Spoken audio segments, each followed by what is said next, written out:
안녕하세요. 나릴재테크입니다. 월급쟁이 직장인을 위한 자산관리 노하우를 알려드리고 있어요. 오늘은 퇴사가 두렵지 않은 자산관리 비법, 바로 예비비에 대해서 알려드리려고 해요. 예비비라는 게 뭐냐? 뭔가 내가 준비하지 않았던, 예상하지 않았던 특수한 상황이 나에게 닥쳤을 때 쓸 수 있는 돈, 다른 말로 비상금이라고 보시면 되는데요. 이 예비비가 왜 퇴사가 두렵지 않은 자산관리 비법이냐라는 거에 대해서 이야기를 해드리고 싶어요. 지난번까지 제가 수입의 50% 이상을 저금과 투자에 넣을 수 있는 통장 쪼개기를 해야 한다. 이게 월급쟁이들이 가장 처음에 해야 하는 자산관리법이다. 이렇게 말씀을 드렸는데, 아니 이번에는 또 예비비를 마련하란 말이야? 근데 이게 뭐냐면 내 자산의 자산관리 플로우를 깨지 않을 수 있는 안전장치 같은 거예요. 보험이라고 보면 되겠죠. 지출저축 투자에 50대, 40대, 10 이렇게 딱 시스테미컬하게 짜놨어요. 그런데 갑자기 무슨 일이 탁 생겨서 목돈을 써야 될 일이 생겼을 때, 이러면 이 흐름이 깨지게 되는 거죠. 그때 쓸 돈을 준비해 놓지 않으면 또 기존에 했던 적금을 깨야 된다든지, 아니면은 붙는 적금을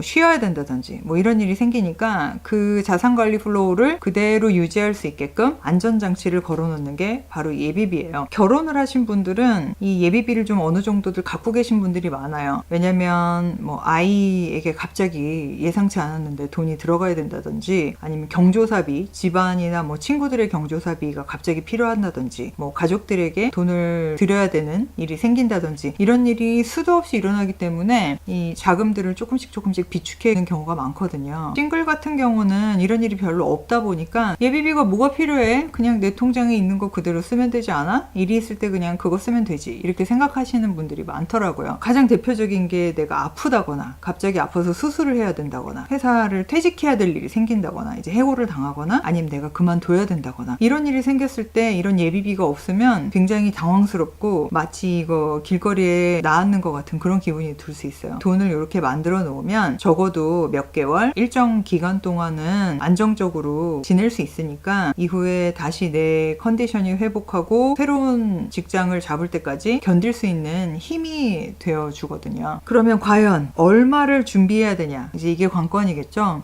한 달에 쓰는 돈의 3배 정도는 준비를 해라 라고 하죠. 한 달에 50만 원을 쓴다. 그러면 150만 원이 되겠죠. 이 금액을 준비를 해 놓으면 됩니다. 그러면 어떻게 모아야 되냐? 예비비가 내 목표한 목표액에 달성되기 전까지는 아예 저금 부분을 시작하지 않는 거예요. 그렇게 될 경우 6달을 모으게 되면 내가 평균적으로 쓰는 지출 금액의 3배가 되는 거죠. 이렇게 6달을 먼저 모아 놓은 후에 그때부터 원래 하려고 했던 대로 이제 저축의 40, 투자의 10 만큼을 배분해서 자산을 관리하는 게 좋은 방법인 것 같아요. 왜 예비비를 내 지출의 3개월에서 5개월치를 모아야 하느냐? 퇴사를 했을 경우를 예를 들어 볼게요. 우리가 이직을 하게 될 때, 이게 자이든 타이든 이전 회사를 퇴직하고 다른 회사로 가게 될 때 걸리는 시간이 보통 3개월 이상이에요. 최장 1년까지도 가는 경우가 많은데, 이럴 때 이게 버티게 해줄 수 있는 어느 정도의 힘이 되는 거죠. 만약에 타이로 회사를 그만두게 될 경우에는 왜 실업급여를 받을 수가 있잖아요. 거기에다가 플러스 3개월치 예비비까지 합하면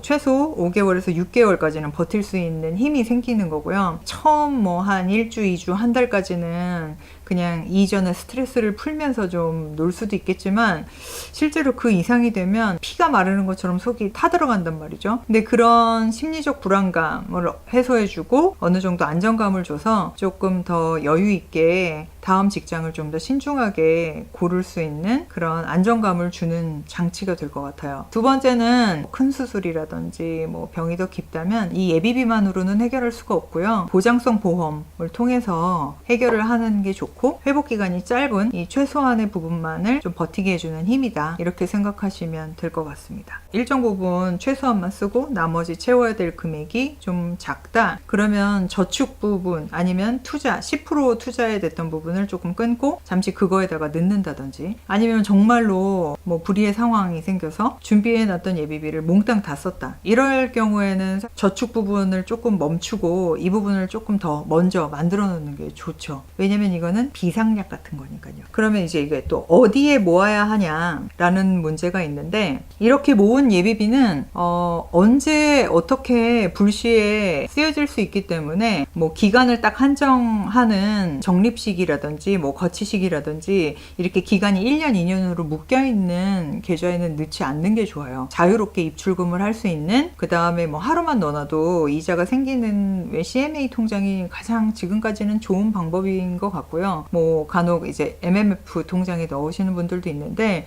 제 경험으로는 CMA가 가장 쓰기가 편하더라고요. 그리고 실제로 하루만 예치해놔도 이자가 조금씩 붙으니까 뭐 그걸 보는 맛도 있고요. 우리가 자산 관리를 하는 이유 자체가 뭔가 이 재테크라든지 뭐 집을 산다든지 하기 위한 이 목돈을 마련하려고 하는 거잖아요. 그러니까 그때까지는 조금 더 허리를 졸라맨다 이렇게 생각하고 예비비 만들어 놓고 그 다음 저축과 투자로 흐르는 이 자산관리 플로우를 그대로 시행해 보셨으면, 도전해 보셨으면 좋겠어요. 우리의 손에 목돈이 쥐어지는 그날까지 우리 한번 열심히 해봅시다.